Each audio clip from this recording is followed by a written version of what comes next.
Welcome, everybody, to Ramble and Mosey, where we talk about all things outdoor rec and conservation in Michigan. I'm your host, Jonathan Giros. We are joined today by a couple of change makers in the Upper Peninsula. Phil Britton and Vaughn Rodriguez are two individuals who have a whole big bucket of things that they get involved with. Most recently, I've been working alongside and with the Orion Project, which we'll let them explain in a couple of minutes. But Vaughn and Phil, welcome. Thank you.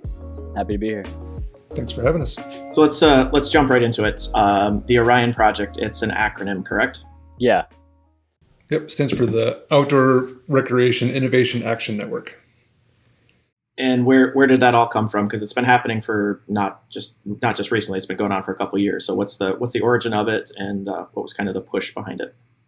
Well, it actually started, I think, about a year and a half ago now, so not too long. But it started out as a partnership between Innovate Marquette and QPAD, which Phil, you might need to help me out. I always forget this acronym. But the Central Upper Peninsula Planning and take it away, Phil. Development. Yeah. You're so close. So that came up because they were trying to figure out what outdoor recreation assets could be quote unquote turned on to boost the Central Upper Peninsula and, greater Upper Peninsula economy. Yeah, with that focus on outdoor rec. So that was kind of the idea behind it. And the way I kind of have always looked at it, it was like, like the Justice League or like the Avengers or something like that. It was all these different people with different backgrounds in, public or private business or economic development coming together to figure out how to, maybe turn away from the export economy that we're really used to and see what we can do to bring people here and bring dollars here by kind of capitalizing on the natural beauty that we have here. So I like how you frame that, and also the slight tinge in your voice when you said turn on the outdoor economy, right? So obviously the initiative worked to bring people together, but there's been a lot going on, and the multiple hats that both of you wear, I think, is pretty evident of that. It's worth noting, too, that you're both joining us from the Upper Peninsula today, which I shouldn't have to point out. Sometimes I feel like that's everyone's like, oh, where are you from? And they'll name a place, and it's always the Lower Peninsula, and a lot of times the Southern Lower Peninsula. So I appreciate you guys hanging out with us today. Youper's in the house. Kind of on that note, and this is maybe an unfair question to ask of you. What's the positioning when we talk about the outdoor economy, the outdoor industry in Michigan? Do we talk about it as the entirety of the state, or is it often relegated to little pockets and little corners? That's a good question. I think it's both. I think there's times where we just talk about it just in general.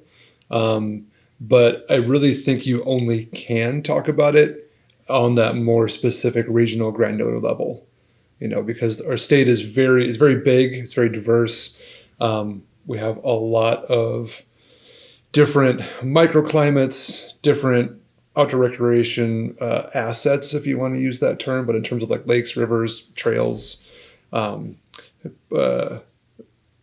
parcels of land that have public access, all those types of things, like that varies pretty widely from, like the Detroit and Kalamazoo to northern lower Michigan to even just in the UP itself, from the east to the west. I mean, the geography is so different across the state.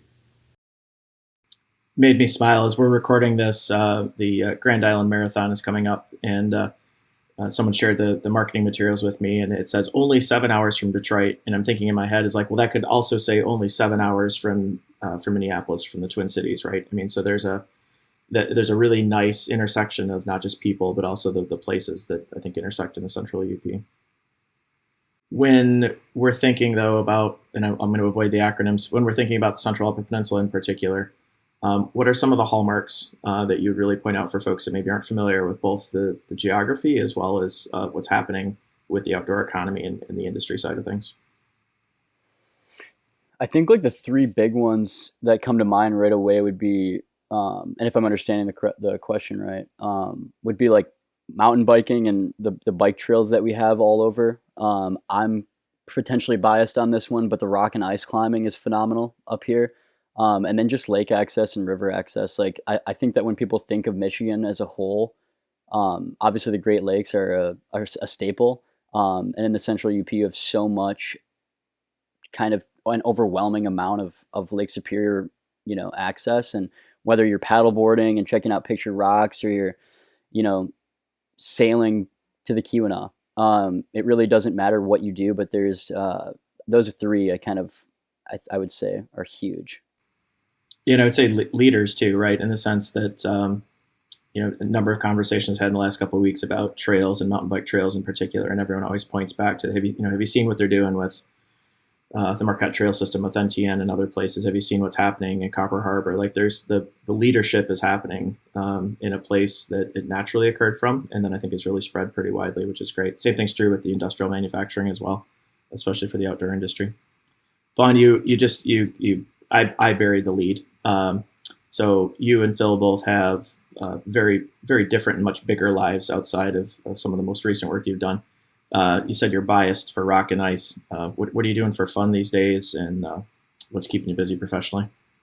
I've been honestly super busy. I actually just recently transitioned out of my old job to kind of pursue some other things that were just kind of personal interest for a long time. One of which being rope rescue, which I won't get into too deep because that's actually in industrial plants. It's not really outdoor rec. But what led me to that was rock and ice climbing in the Upper Peninsula. So when I moved here in 2019, I got into ice climbing, or I guess rock climbing first, and then ice climbing because of Michigan Ice Fest. And huge shout out to Bill Thompson, Downwind owner and Michigan Ice Fest organizer. Because without him, I probably wouldn't even have known really about the rock and ice climbing here. And now it's like one of the biggest, parts of my life. I wish I could say that I did it more, but I've just been so busy lately. And, I was fortunate to get out climbing last week, and I remembered just how awesome it is and how close to home it is. I live in Palmer, which I'm not sure if many people know where that is, but if you look up the Tilden Mine, which you can see from space, you'll see my house if you zoom in a little bit.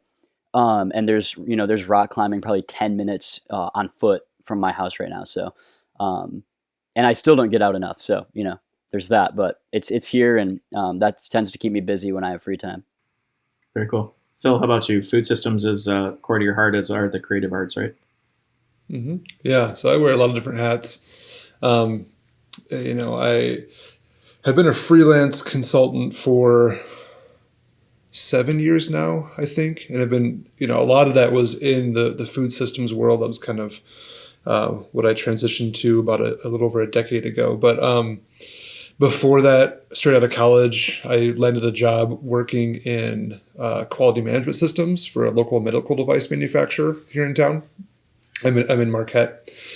And that was really a launching pad into a lot of the work that I do now, because it taught me about developing systems and processes in a systematic way, and what quality in that world is referring to. And so I've taken a lot of that knowledge and then transferred it over into food systems work and into process development. And so those have been a lot of the different projects I've been working on, whether that's working on food safety, approved supplier programs in different parts of the country, or helping different food hubs become a little bit more efficient, that kind of stuff, working with incubator kitchens.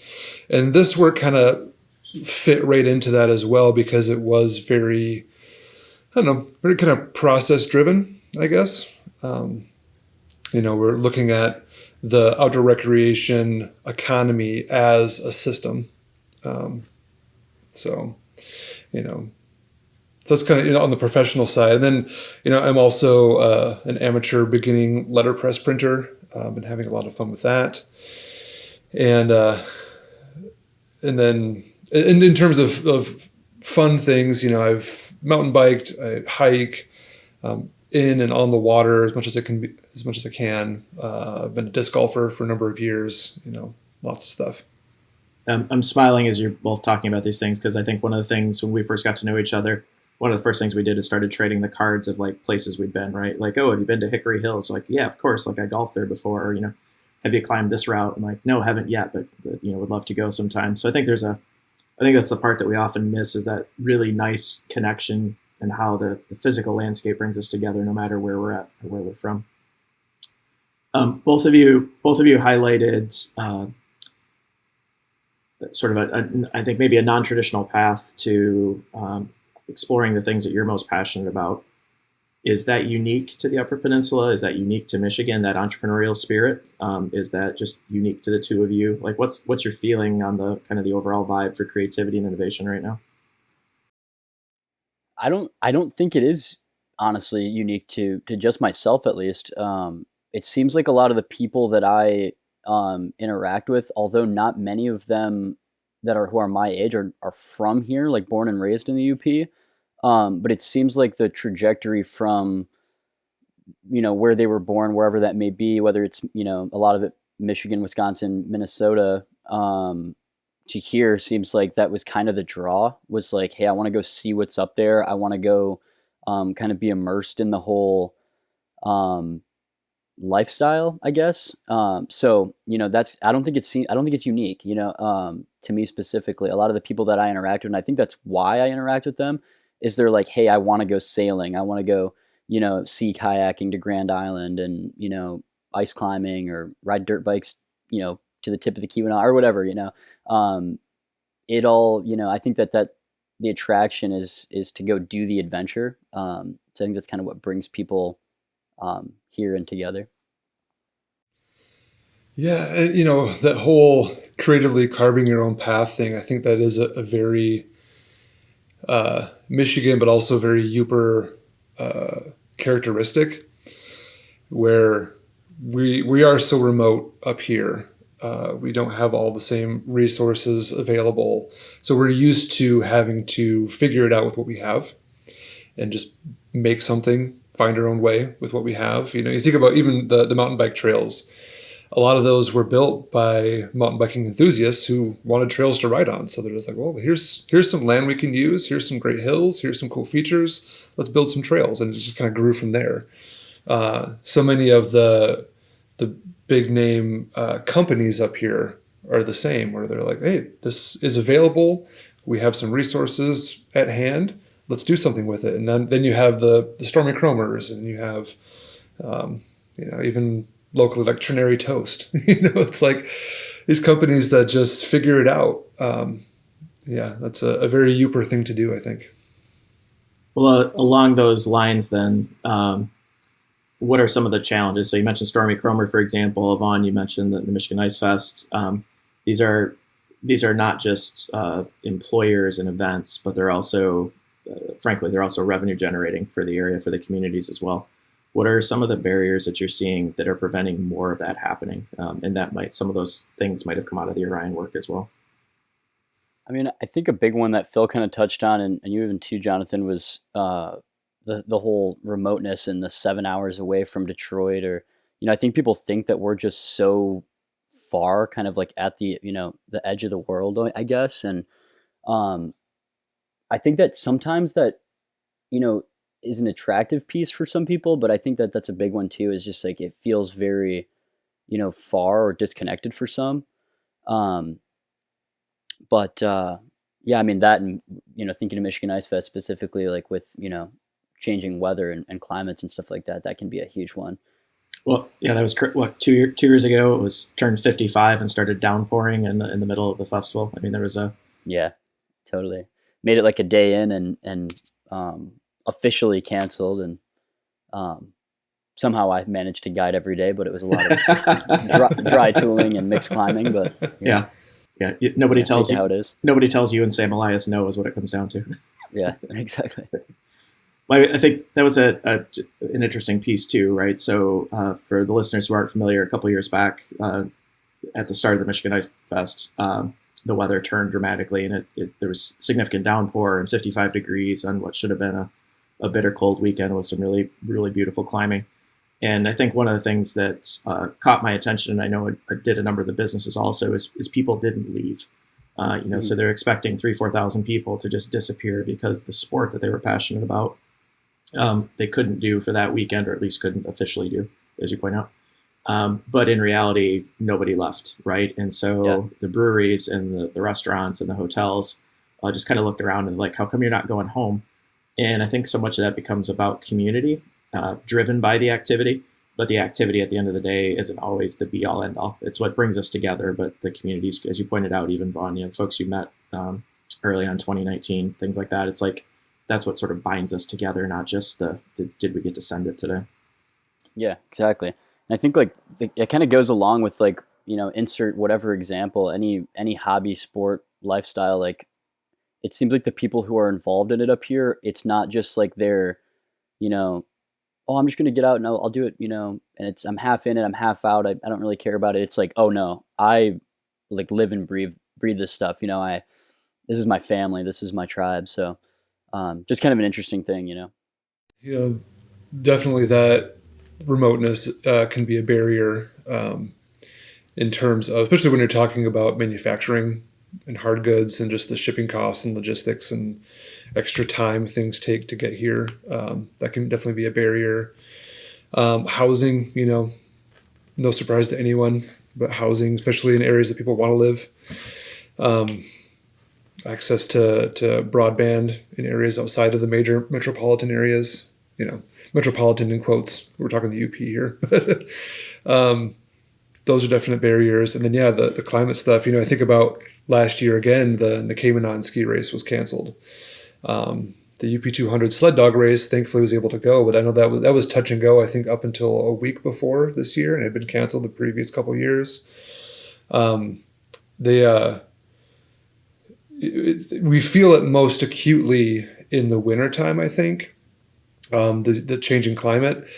If you look at the National Weather Service just released the snow map from this past winter, and you can see a huge difference just in a few miles between like Marquette and Negaunee or Marquette and Munising, where Munising, I remember when I drove to the Ice Fest this past year, you get to Munising and you're like driving through canyons of snow. They had so much snow from the lake effect. But in Marquette, and where I live just south of Marquette, I mean, we had not even a foot. Because we didn't have any big storms come through, it was all just lake effect. So those lake effect bands had tons of snow. Everywhere else had barely any. And that really affected things. And that does bleed into a little bit the other sports as well when you have these more extended shoulder seasons. If it's taking longer and longer and longer for the bike trails to dry out, or if you have a really wet fall, that can really put a damper on those activities as well. Yeah, I remember talking to some mushers from Ohio who kept referencing changing weather patterns as like, can we call it what it is, folks? Like, I mean, there's, regardless of why you think it happened, there is climate change happening, and it's dramatically impacting not just our communities, but also the things we're passionate about.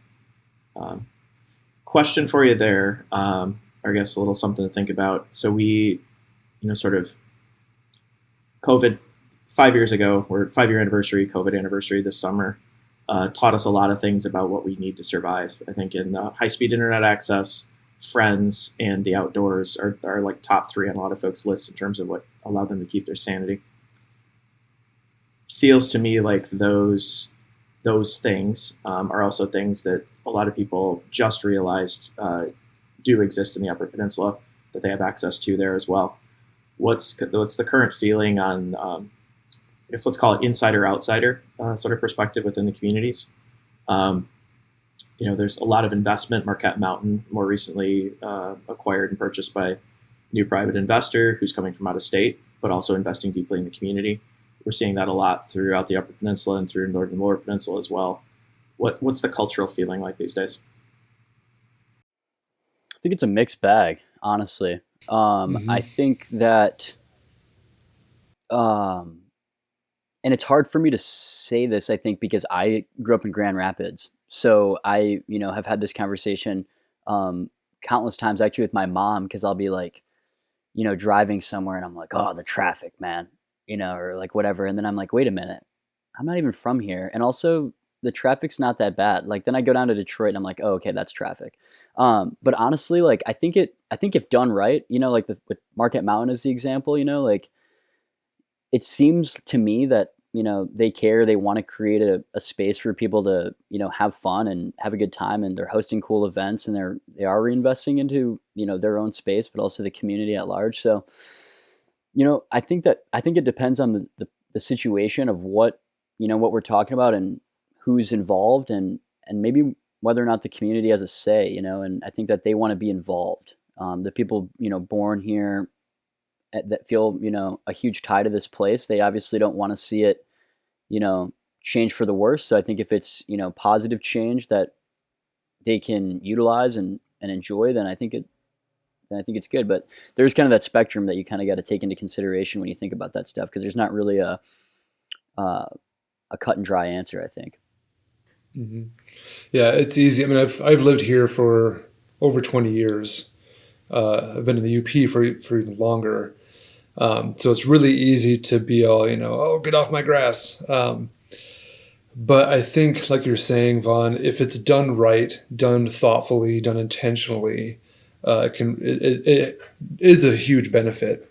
You have to bring in outside people to sustain that outdoor recreation economy. You really can't do that, just with the people that you have here. So there is a kind of a mixed bag. There's a hesitation because you've seen what's happened in other communities. And I think another important part of that too is making sure that outside money coming in is staying in, where it's not just like outside money coming in and then generating something to pull money back out. But if that stays reinvesting in the community, then that's a benefit. Yeah, I think that's really important. I think it's kind of one of the key pieces that folks often gloss over is sort of like what happens, whether it's revenue or intellectual property or workforce development. What happens to it after it's created and after it's sort of exploded or push the button on? Does it stay? Does it get reinvested? Or does it leave? I've heard it a few times referred to also as the do stuff with us, not for us conversation, right? And I think that's one of the universal pieces around Michigan also is like don't just use us, the state, for what might generate revenue somewhere else. How do we reinvest in ourselves? Speaking of that, I'm going to give you a chance to name drop a little bit. So there are a lot of great organizations investing in the innovation economy, the innovation ecosystem throughout the Upper Peninsula. You've both had the opportunity to work with a handful of those folks. Who's doing stuff right? Who's really pulling in the community as well as creating what's next at the same time? Well, speaking of my previous role, I was marketing coordinator at Innovate Marquette. I got to obviously give a shout out to Innovate Marquette as one of the organizers of Orion. I just think that there's a lot of, I think that everybody in the organization cares a lot about the outdoor recreation economy here and wants to see it thrive and succeed. In whatever way that they can support, they're down to do it. So I think that's kind of, that's my big shout out. But I mean, we had so many different people involved in not only Orion, but just like even attending the outdoor summit that it's hard to even keep track of everybody. But yeah, I could go on. Mm-hmm. There's a really good list at the beginning of the industry growth strategy that TIP Solutions developed for us. So yeah, it's one of those things. I could read the list, but that'd be the only way to do it without leaving people out. And even in that, probably leave some people out that we're not thinking of. But definitely big shout outs to Innovate Marquette and Central UP Planning and Development for their willingness just to take this on. And kind of like what you're saying, Vaughn, with in my year and a half or so working with Innovate, just the willingness to jump in and be like, cool, yeah, let's do it. Let's figure it out. Has been awesome to see in our organization. Not this hesitation of like, okay, well, let's make sure that everything's going to work out fine first, and then we'll say yes. They just say yes at the beginning, which is cool. And then do everything in their power to make it work out fine. And I think that was kind of something that Phil and I were involved in too, with the summit, for example. I came into that from helping with a few events in my role prior to that. And then it was like, okay, cool, let's make this super awesome, first of its kind UP Outdoor Summit. And we were just like, great, okay, let's do it. And it worked. So grateful for that opportunity and really grateful that people responded well to it. So that's always a plus, Let me pull on a couple different threads here. So Phil, you mentioned the TIP strategies report. We'll make sure to link in the show notes. Explain what that is, and then we can dive into the summit a little bit. Mm-hmm. So I mean, It probably would help to back up just a little bit and talk more about the Orion project itself. So, like Vaughn was saying, that was a grant through the EDA that was awarded to QPAD and Innovate Marquette. And the project had three major components to it. The first component was pulling together a steering committee for the Innovation Action Network in general. That was a little over a year ago. I think we had our first meeting. Was it May or June? I think something like that last year. That's a public-private group of different outdoor recreation stakeholders. Folks from the economic development world, private businesses, nonprofits, municipalities all over the place, focused on the 6 counties in the central Upper Peninsula. And the second part of the project was the development of an outdoor recreation industry growth strategy. It was kind of like the big piece of the whole push. And that was, we contracted with TIP Strategies to do that. And then the third component was kind of like a subcomponent of the second one, is the development of an electrified trails feasibility study. And that was more focused on just electrified trails, like things like charging stations, lighting, connectivity, all that stuff, to look at what trails fit those criteria for a good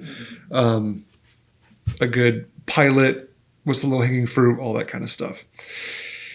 And that all kind of culminated in the UP Outdoor Summit back in May, where all the results of those were being presented. So the industry growth strategy specifically looked at those 6 counties in the UP, looked at national trends, looked at state trends and regional trends in data, and put together a strategy for here's a bunch of goals and action items you can work on to improve and advance and catalyze the outdoor recreation economy here in the central UP. Yeah. And then Vaughn, you had through Innovate Marquette, it felt to me, as an outsider, it felt like the UP Outdoor Summit, while flagship of the Orion Project, is both a deliverable and an event. Lots of things happening in the event space, not just on the recreation side leading up to it. I'm thinking of like the Peak 25 conference as well, like the outdoor economy, just very nicely and seamlessly built into a lot of things. I have a suspicion also that we have you to blame for Mark Twight keynoting an innovation conference, but I could be wrong on that. So I will take full responsibility for that. I've been a fan of Mark Twight for a long time. I won't go down that rabbit hole because that could be the next 2 hours of this conversation. But yeah, I think going way back when I first started Innovate Marquette, we were kind of going through a transition period. I was an intern through Invent at NMU for a long time, and we were kind of everything to everybody when it came to innovation and like tech entrepreneurship. And when I started in, I think it was like 2023, right out of college, we had picked like 3 distinct focus areas, and it was sustainable technology, creative technology, and then outdoor innovation. And I think some people were kind of, warming up to the idea of quote unquote outdoor innovation. And, we were trying to be on the forefront of that and trying to, foster that in the community with people, creating things like Swim Smart, which is like a beachfront, safety technology.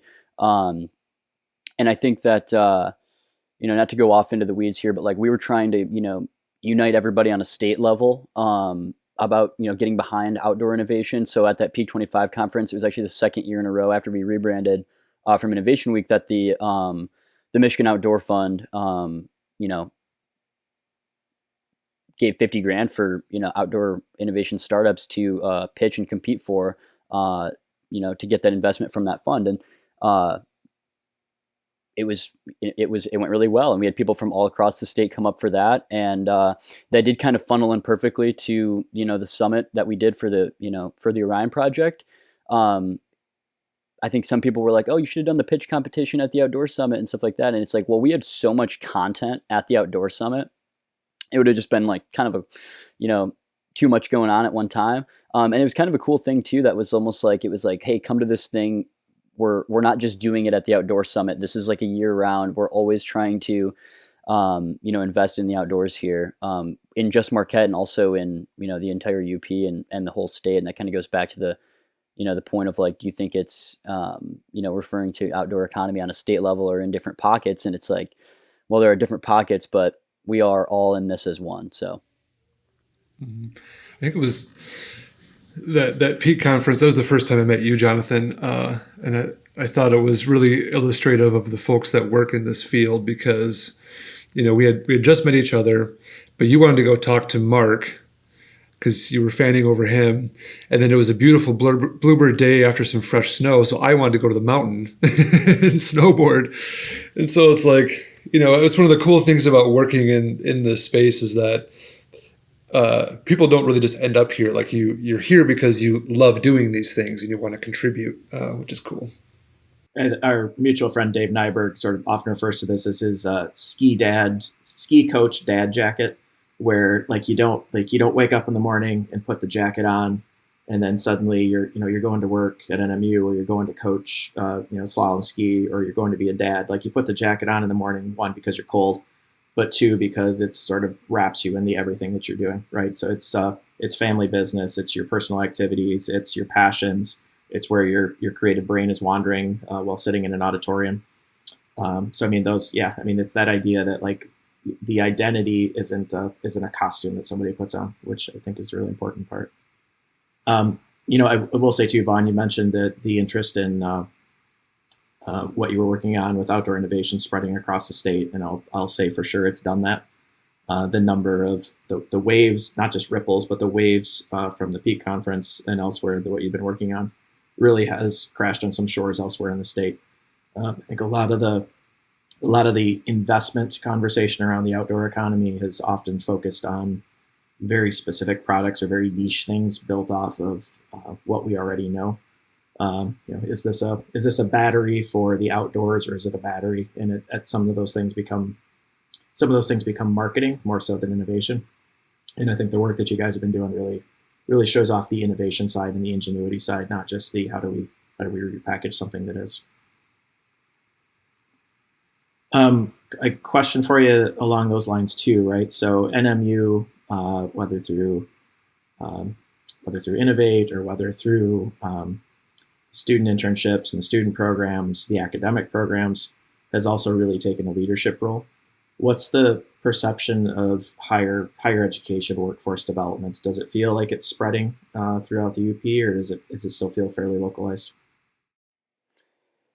I think honestly, well, I can't speak on Northern's actions and their initiatives that they've got going on because I know they got a lot of stuff, but I think it seems to me, at least right now, that it is mostly felt in like Marquette County, specifically. But I mean, we've also got Michigan Tech and Lake Superior State and even like Gogebic. So I think all of the different higher ed institutions are all trying their own hand at developing the workforce here in different ways. So there's I mean, even at Northern, there's outdoor recreation is a major. So I think everybody's doing their part and trying to kind of spread that throughout the whole UP and get people ready for what's to come next in the outdoor recreation industry. Mm-hmm. Yeah, so Scott Jordan, who was a professor at NMU in the outdoor recreation department, he and his colleagues put on a student seminar for grad students, I believe, every spring. And this year he invited me and Joe Teal from Innovate Marquette and Bob Jackhart from Storm and Cromer to come speak at that. And so that was, I think he was trying to generate some more of just what you're talking about. We're like, hey, there's lots more opportunities in this sector than you might have realized. There's more jobs than just working for the DNR. Or something like that. You can start a business, and here's how people who have done it, and here's what the leading edge of innovation looks like, and here's the results of this recent project that people worked on, and trying to expand that concept of outdoor recreation a little bit. So it was really good time. That brings me to some that reminded me of something actually too. I was so in the Kaufman block is where Innovate Marquette's office is, and there's a bunch of other economic development organizations in there.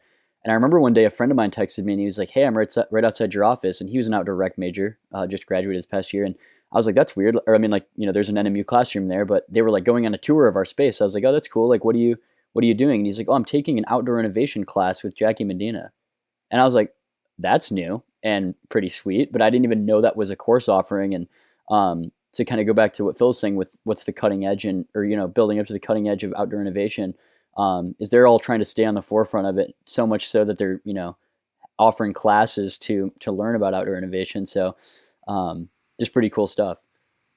I think that speaks a lot to what you referenced before too. This idea of like we're not gonna try something, we're gonna do something, and we're gonna make it happen to the best of our capacity. Not like we're gonna stick one foot in and see what the water feels like. We're really gonna dive in and then we're gonna make it work. There's a national model there also.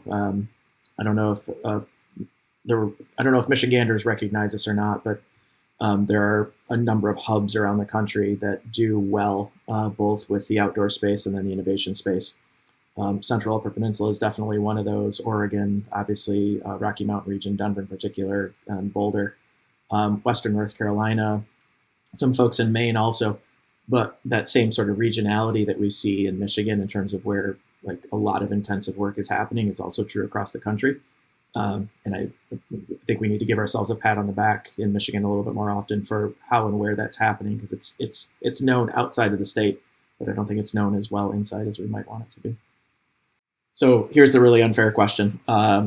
What's next? Lots of cool stuff happening in the state, lots of cool stuff happening, very intentional cool stuff happening in Central Upper Peninsula. What does this lead us to in 5 years, 10 years, 25 years? Like, what's that trajectory look like?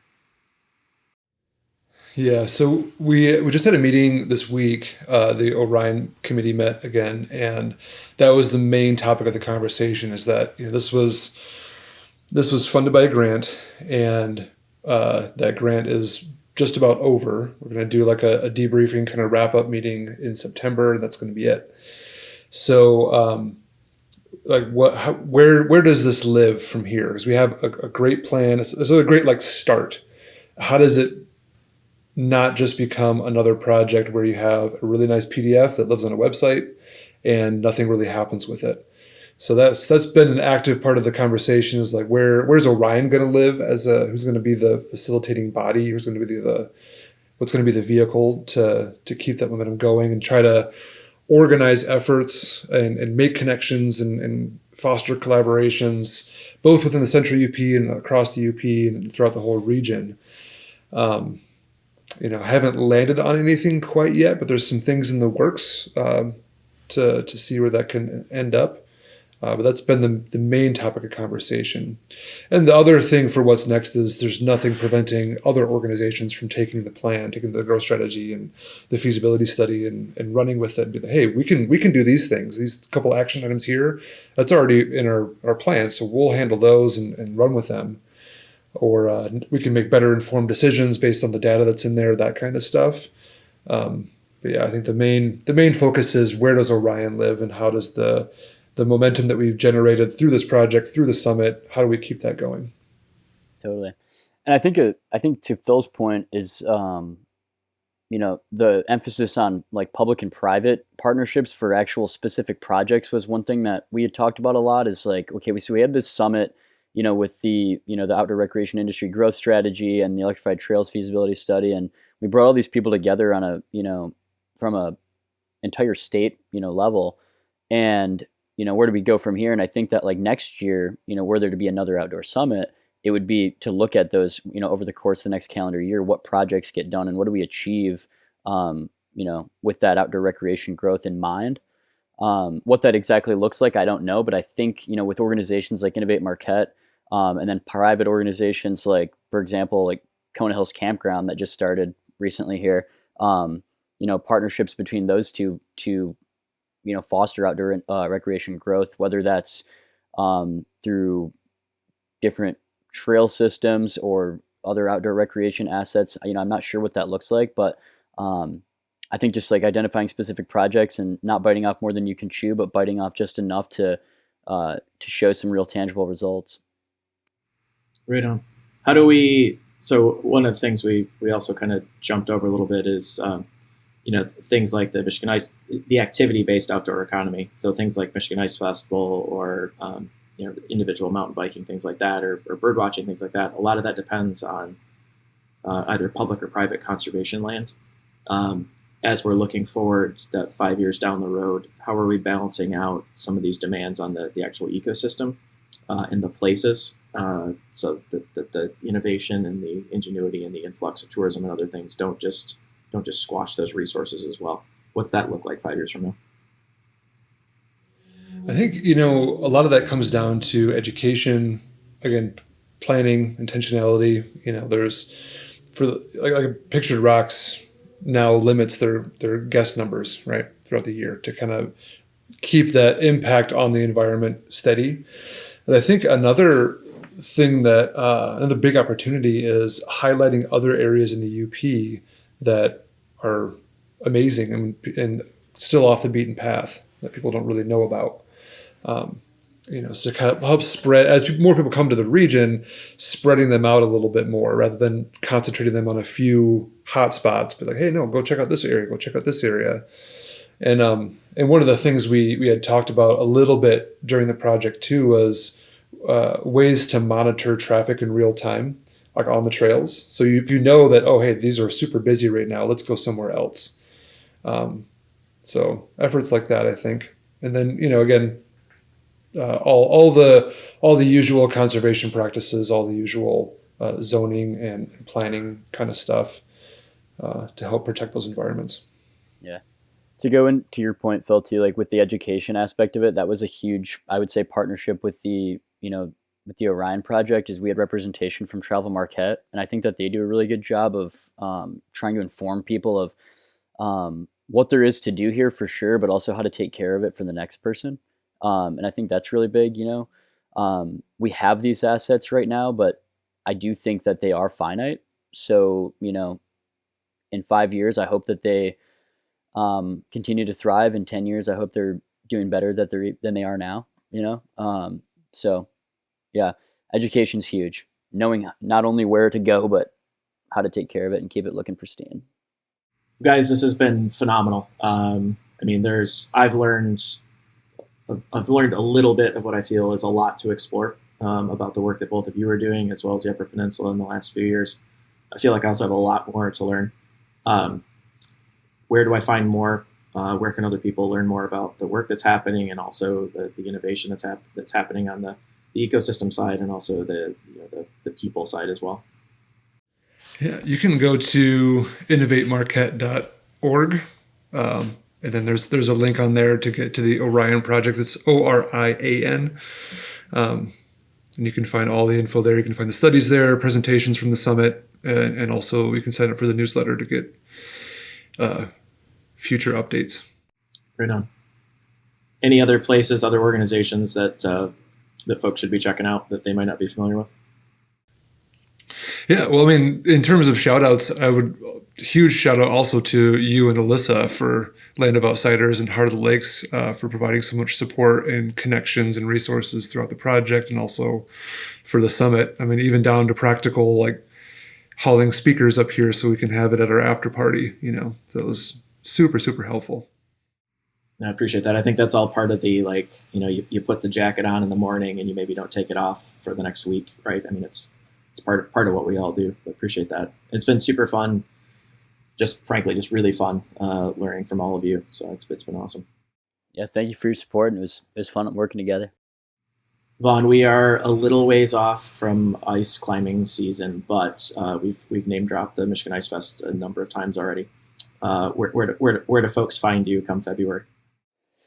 People can find me in Pictured Rocks National Park or National Lakeshore. I'll be ice climbing, but if you want to go on a guided trip, visit Michigan Ice Fest. I'm not actually sure what the website is off the top of my head, but if you just type in Michigan Ice Fest, I would be surprised if you couldn't find it. So I'll be taking people out ice climbing. I'll be at the fest. Come find me. Come say hi, and hopefully we can get a route in. Right on. We'll do that for sure. Phil, Vaughn, thank you so much. Really appreciate your time today. As always, Ramble Mosey is supported by the C.S. Mott Foundation, thought leadership by Parallel Solutions, and production by Anna Moya. Really hope you enjoyed today's conversation. I know I did. We'll put the links down in the show notes below for all the things that we talked about today. And Vaughn and Phil, hope to see you out on the trail or on the pitch here pretty soon. So thanks, guys. Talk to y'all soon. Thank you. Thank you.